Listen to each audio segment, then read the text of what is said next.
தமிழ்நாட்டில் 9 மாவட்டங்களில் அதிகாலையில் பனிமூட்டம் காணப்படும் என்று சென்னை வானிலை ஆய்வு மையம் தெரிவித்துள்ளது.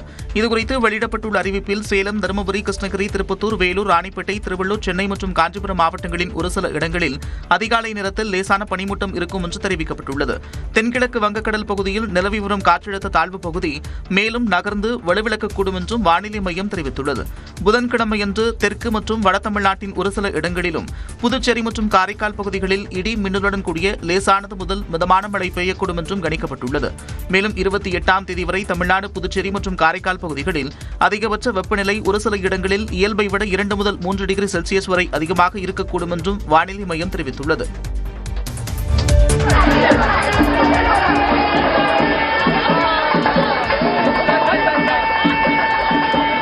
ஜெயலலிதாவின் பிறந்தநாளையொட்டி சென்னையில் உள்ள அதிமுக தலைமையகத்தில் நடந்த கொண்டாட்டத்தின் காட்சிகளே இவை. மறைந்த முன்னாள் முதலமைச்சர் ஜெயலலிதாவின் 78வது பிறந்தநாளையொட்டி சென்னை ராயப்பேட்டையில் உள்ள அதிமுக தலைமை அலுவலகத்தில் ஜெயலலிதாவின் சிலைக்கு அக்கட்சியின் பொதுச் செயலாளர் எடப்பாடி பழனிசாமி மாலை அணிவித்து மரியாதை செலுத்தினார்.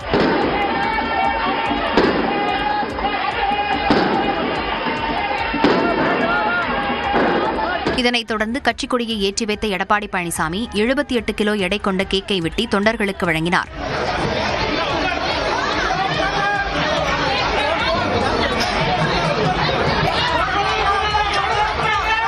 இதேபோன்று தேனி மாவட்டம் போடிநாயக்கனூரில் தனது அலுவலகத்தில் வைக்கப்பட்டிருந்த ஜெயலலிதாவின் உருவப்படத்திற்கு முன்னாள் முதலமைச்சர் ஓ பன்னீர்செல்வம் மலர் தூவி மரியாதை செலுத்தினார். பின்னர் தொண்டர்களுக்கு இனிப்பு வழங்கினார். மதுரை KK நகரில் அமைந்துள்ள ஜெயலலிதாவின் சிலைக்கு அமமுக பொதுச் செயலாளர் டிடிவி தினகரன் மாலை அணிவித்து மரியாதை செலுத்தினார். எந்த நிலையிலும் நாம் தனி கட்சி துவங்க மாட்டோம். தை மாதம் அரசியல் நிலைப்பாட்டை தெரிவிப்பதாக கூறியிருந்த ஓ பன்னீர்செல்வம் ஒரு மாதத்திற்கு பிறகு தனிக்கட்சி தொடங்கும் எண்ணமில்லை என்று மனம் திறந்த காட்சிகள்தான் இது. தேனி மாவட்டம் போடிநாயக்கனூரில் செய்தியாளர்களை சந்தித்த ஓ பன்னீர்செல்வம் அதிமுக தொண்டர்களின் உரிமைகளை மீட்டெடுப்பதுதான் தனது நோக்கம் என்று கூறினார். எந்த நிலையிலும் நாம் தனி கட்சி துவங்க மாட்டோம். இந்த கழகம் மீட்டெடுப்பதற்கு உரிமை அனைத்து இந்திய அண்ணா முன்னேற்ற கழகத்தினுடைய அடிப்படை உரிமைகளை மீட்டெடுப்பதற்காகத்தான் இந்த கழகம் தோற்றுவிக்கப்பட்டது. அதுக்கு நான் உறுப்பினர்கள் சேர்க்கல, இருக்கிறவங்களை வச்சு சட்ட போராட்டம் கோர்ட்ல நடத்திருக்கேன். தொடர்ந்து பேசியவர் கடந்த நாடாளுமன்ற தேர்தலில் ராமநாதபுரம் தொகுதியில் போட்டியிட்டதற்கான காரணத்தை கூறினார். யாரும் சொல்ல அரசியல் நாகரிகம் நான் சொல்லல. விடிய விடிய விடிய விடிய விடிய எங்க பையங்களை 2 பேரையும் கூட்டு வந்துட்டு எங்க மறுமொழியும் கூட்டு வந்து நீங்க அவசியம் நிக்கணும்னு சொல்லி வற்புறுத்தியதன் காரணமாக தான் தான் என்ன தவறு செய்தேன் என்று நிரூபித்தால் அரசியலிருந்து விலகுவதாக ஓ பன்னீர்செல்வம் அறிவித்துள்ளார். அனைத்து இந்திய அண்ணா திராவிட முன்னேற்ற கழக தலைமை ஏற்றிருக்கின்ற கூட்டணியில NDA கூட்டணியில தமிழ்நாட்டில் ஆட்சி அமைவதற்கு அவர்கள் அனைவரும் உறுதியாக எங்கள் பக்கம் வருவார்கள் என்பது எங்களுக்கு தெரியும். ஓ பன்னீர்செல்வம் சசிகலாவின் பெயரை குறிப்பிடாமல் டிடிவி தினகரன் இவ்வாறு பேசினார். மதுரை KK நகரில் செய்தியாளர்களை சந்தித்த அமமுக பொதுச் செயலாளர் டிடிவி தினகரன் தேசிய ஜனநாயக கூட்டணி ஒற்றுமையாக இருப்பதாக கூறினார். ஓ பன்னீர்செல்வம் தொடர்பான கேள்விக்கும் அவர் பதிலளித்தார். தனிப்பட்ட முறையில் அவருக்கு எல்லா உரிமையும் இருக்கு. எந்த கூட்டணியில வேண்டுமானால் போட்டியிடலாம். அது அவருடைய தனிப்பட்ட விருப்பம். புரட்சித் தலைவர் அவர்கள் ஆட்சியோடு, அம்மா அவர்கள் ஆட்சியோடு திமுக திரு ஸ்டாலின் அவர்கள் மீண்டும் ஆட்சி பொறுப்புக்கு வருவார்கள் என்று சொன்னதை அம்மாவின் தொண்டர்கள் யாரும் ஏற்றுக்கொள்ள மாட்டார்கள். திமுக கூட்டணியில் காங்கிரஸ் தொடருமா என்பதே சந்தேகம்தான் என்றும் டிடிவி தினகரன் விமர்சித்தார்.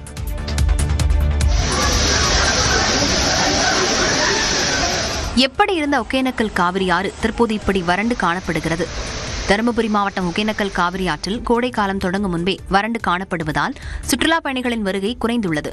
வினாடிக்கு 300 கன அடிக்கும் குறைவாகவே தண்ணீர் வருவதால் ஐந்தருவி, மீனருவி பகுதிகள் வறண்டு பாறைகளாக காணப்படுகின்றன. வறண்டு காணப்படுவதால் வருங்காலங்களில் குடிநீர் பற்றாக்குறை ஏற்படும் அபாயமும் ஏற்பட்டுள்ளது. கோடை விடுமுறை சுற்றுலாவை நம்பியுள்ள பரிசல் ஓட்டிகள், உணவு சமைப்பவர்களின் வாழ்வாதாரமும் பாதிக்கப்படும் சூழல் ஏற்பட்டுள்ளது.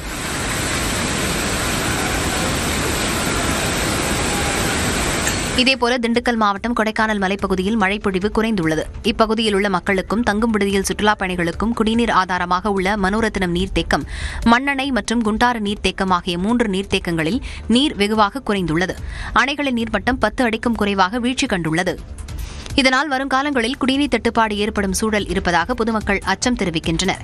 இதுகுறித்து நகராட்சி குடிநீர் வழங்கல் துறையிடம் கேட்டபோது குண்டாறு அணையில் குடிநீரின் அளவு அதிகமாக இருப்பதாகவும் 2 நாட்களுக்கு ஒருமுறை பொதுமக்களுக்கு குடிநீர் விநியோகிக்கப்பட்டு வருவதாகவும் தண்ணீர் தட்டுப்பாடு ஏற்படுவதற்கான வாய்ப்பில்லை என்றும் தெரிவித்துள்ளனர்.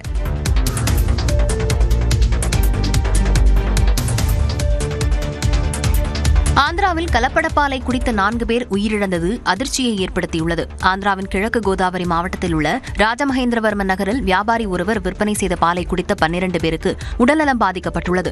இதில் 4 பேர் உயிரிழந்த நிலையில் 8 பேரின் சிறுநீரகம் செயலிழந்து தீவிர சிகிச்சை பெற்று வருகின்றனர். இது தொடர்பாக வழக்கு பதிவு செய்த காவல்துறையினர் கணேஸ்வர ராவ் என்ற பால் வியாபாரியை கைது செய்தனர். அவரிடம் நடத்திய விசாரணையில் 46 விவசாயிகளிடமிருந்து பாலை கொள்முதல் செய்து 106 குடும்பங்களுக்கு விநியோகம் செய்ததாக கூறியுள்ளார். அதன் அடிப்படையில் களத்தில் இறங்கிய மாவட்ட நிர்வாகம் கலப்பட பாலை குடித்த 73 குடும்பங்களின் மாதிரிகளை சேகரித்து ஆய்வுக்கு அனுப்பியுள்ளனர். மேலும் 46 விவசாயிகளிடம் மாட்டிற்கு வழங்கப்பட்ட உணவு வகைகள் குறித்தும் காவல்துறையினர் விசாரணை நடத்தி வருகின்றனர். உயிரிழந்தோர் குடும்பத்தினருக்கு தலா 10 லட்சம் ரூபாய் அம்மாநில முதலமைச்சர் சந்திரபாபு நாயுடு நிவாரணமாக அறிவித்துள்ளார்.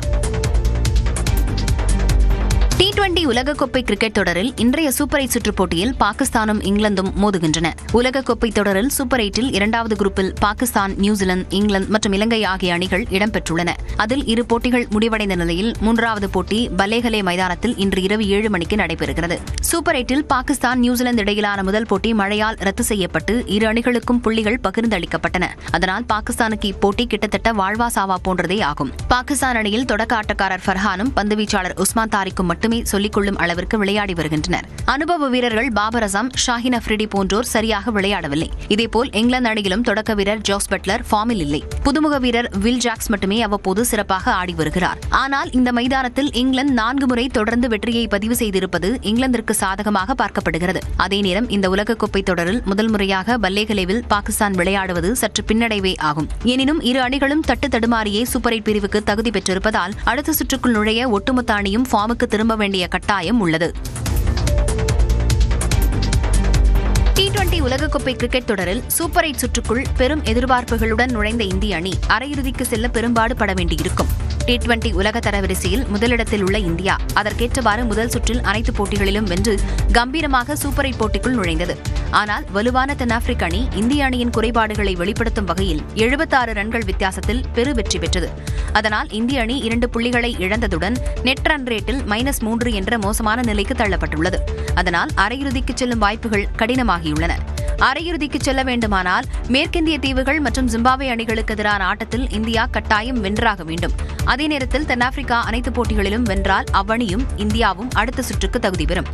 இந்தியா எஞ்சிய 2 போட்டிகளிலும் வென்று தென்னாப்பிரிக்கா ஒரு போட்டியில் தோற்றால் 3 அணிகள் ஒரே அளவிலான புள்ளிகளை பெற்றிருக்கும்.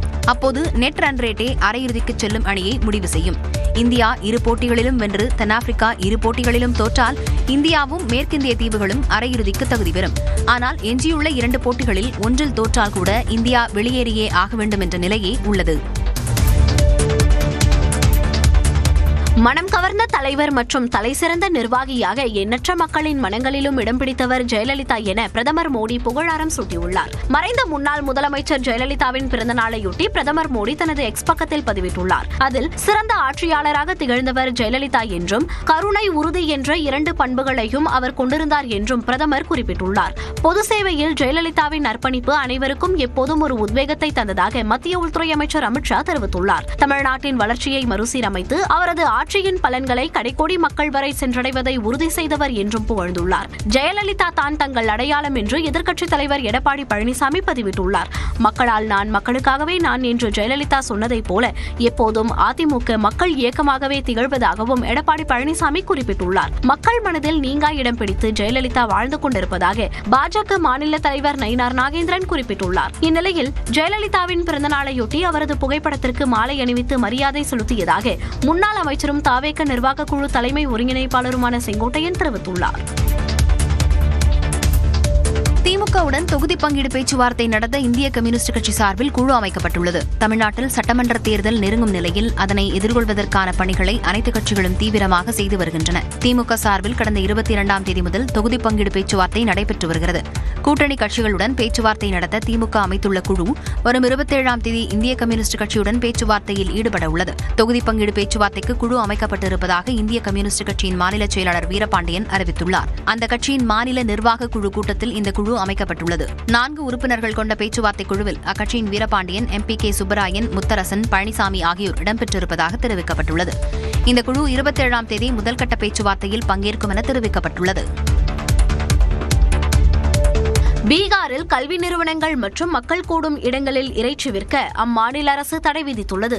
இது தொடர்பாக அறிவிப்பு வெளியிட்டுள்ள பீகார் துணை முதலமைச்சர் விஜய் சின்ஹா, கல்வி நிறுவனங்கள், மக்கள் அதிகம் கூடும் பகுதிகள், வழிபாட்டு தலங்களுக்கு அருகே இறைச்சி, மீன் உள்ளிட்டவற்றை விற்க தடை விதிக்கப்படுவதாக தெரிவிக்கப்பட்டுள்ளது.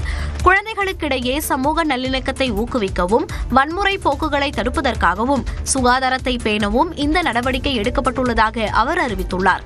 நகர்ப்புற மேம்பாட்டுத்துறையுடன் நடத்தப்பட்ட ஆலோசனைக்கு பிறகு இந்த முடிவு எடுக்கப்பட்டதாகவும் அறிவிக்கப்பட்டுள்ளது.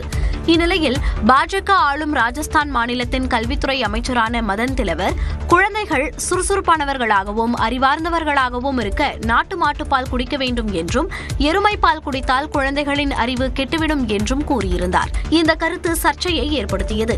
பீகார் அரசின் உத்தரவையும் ராஜஸ்தான் மாநில அமைச்சரின் சர்ச்சை கருத்தையும் காங்கிரஸ், உத்தவ் தாக்கரே தரப்பு சிவசேனா உள்ளிட்ட கட்சிகள் விமர்சித்துள்ளன.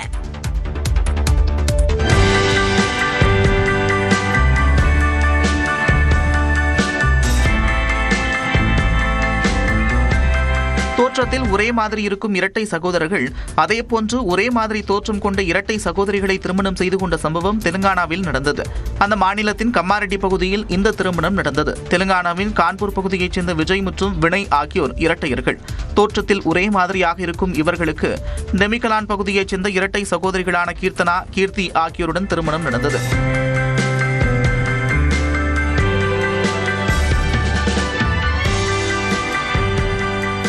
கீர்த்தி, கீர்த்தனா ஆகியோரும் தோற்றத்தில் ஒரே மாதிரி இருப்பதால் திருமணத்திற்கு வந்தவர்கள் மணமக்களை வியந்து பார்த்தனர்.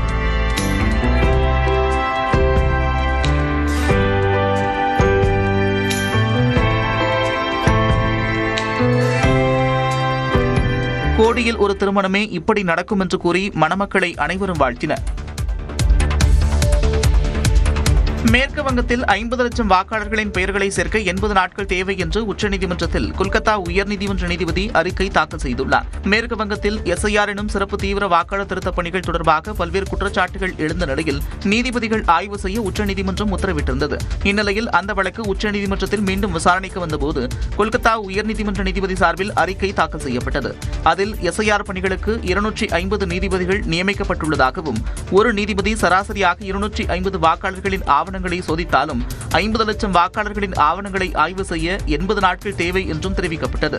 அப்போது ஆஜரான தேர்தல் ஆணைய வழக்கறிஞர் வரும் 28ஆம் தேதி இறுதி வாக்காளர் பட்டியல் வெளியிடப்படும் என்றும், அதன் பின்னர் பெயர் சேர்க்கப்பட்டாலும் துணை பட்டியல் வெளியிட இயலாது என்றும் தெரிவித்தார். இதனை ஏற்க மறுத்த உச்சநீதிமன்றம் 28ஆம் தேதி இறுதி வாக்காளர் பட்டியலை வெளியிட்ட பின்னர் துணை பட்டியல்களை தொடர்ந்து வெளியிட வேண்டும் என்றும் உத்தரவிட்டனர். மேலும் ஒடிஷா, ஜார்க்கண்ட் நீதிபதிகளையும் SIR பணிகளுக்கு பயன்படுத்திக் கொள்ள வேண்டும் என்றும் நீதிபதிகள் உத்தரவிட்டனர். உத்தரப்பிரதேசத்தில் நீட் தேர்வில் தேர்ச்சி பெற அழுத்தம் தந்த தந்தையை துப்பாக்கியால் சுட்டுக் கொன்று உடல் பாகங்களை துண்டு துண்டாக வெட்டிய மகன் கைது செய்யப்பட்டுள்ளார். லக்னோ நகரைச் சேர்ந்த உடல் பரிசோதனை நிலையத்தின் மனைவி இறந்துவிட்ட நிலையில் அவருக்கு பள்ளி இறுதி வகுப்பு தேர்ச்சி பெற்ற மகனும் 11ஆம் வகுப்பில் பயிலும் பெண்ணும் உள்ளனர். 12ஆம் வகுப்பில் நல்ல மதிப்பெண்களை பெற்ற மகனை நீட் தேர்வில் வெற்றி பெறும்படி தந்தை தொடர்ந்து நெருக்கடி தந்து வந்ததாக கூறப்படுகிறது. இது தொடர்பாக கடந்த 20ஆம் தேதி தந்தைக்கும் மகனுக்கும் கடும் வாக்குவாதம் ஏற்பட்ட போது வீட்டிலிருந்த துப்பாக்கியை எடுத்து 19 வயது மகன் சுட்டுக் கொன்றுள்ளார். பின்னர் வீட்டிலேயே உடலை துண்டு துண்டாக வெட்டி ஒரு டிரம்மில் போட்டு அடைத்தார். இதை பார்த்து தங்கையை கொன்று விடுவேன் என மிரட்டி வாயை அடைத்துள்ளார். பின்னர் உடல் பாகங்களை காரில் எடுத்துச் சென்றபோது காவல்துறையினர் சந்தேகத்தின் பேரில் விசாரணை நடத்தியதில் தந்தையை கொன்றதை ஒப்புக்கொண்டார். தனது மதுக்கடையை மேற்பார்வையிடும் பணியை மகனுக்கு கொடுத்து மாதம் 17,000 ஊதியத்தையும் தந்தை கொடுத்து வந்ததாக கூறப்படுகிறது.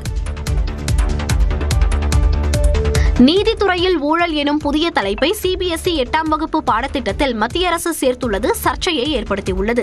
நாடு முழுவதும் உள்ள CBSE பள்ளிகளுக்கான பாடத்திட்டங்களை தேசிய கல்வி ஆராய்ச்சி நிறுவனமான NCERT தயாரித்து வருகிறது. 2005ஆம் ஆண்டு வடிவமைக்கப்பட்ட பாடத்திட்டங்களில் அவ்வப்போது சில மாற்றங்களும் இணைப்புகளும் மேற்கொள்ளப்பட்டு வருகின்றன. அதன் பின்னர் 2020இல் புதிய கல்விக் கொள்கை உருவாக்கப்பட்டது.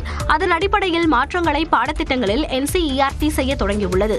அதன்படி 8ஆம் வகுப்பு சமூக அறிவியல் புத்தகத்தில் இடம்பெற்றுள்ள நம் சமூகத்தில் நீதித்துறையின் பங்கு என்ற பாடத்தில் சில தலைப்புகளை புதிதாக NCERT இணைத்துள்ளது.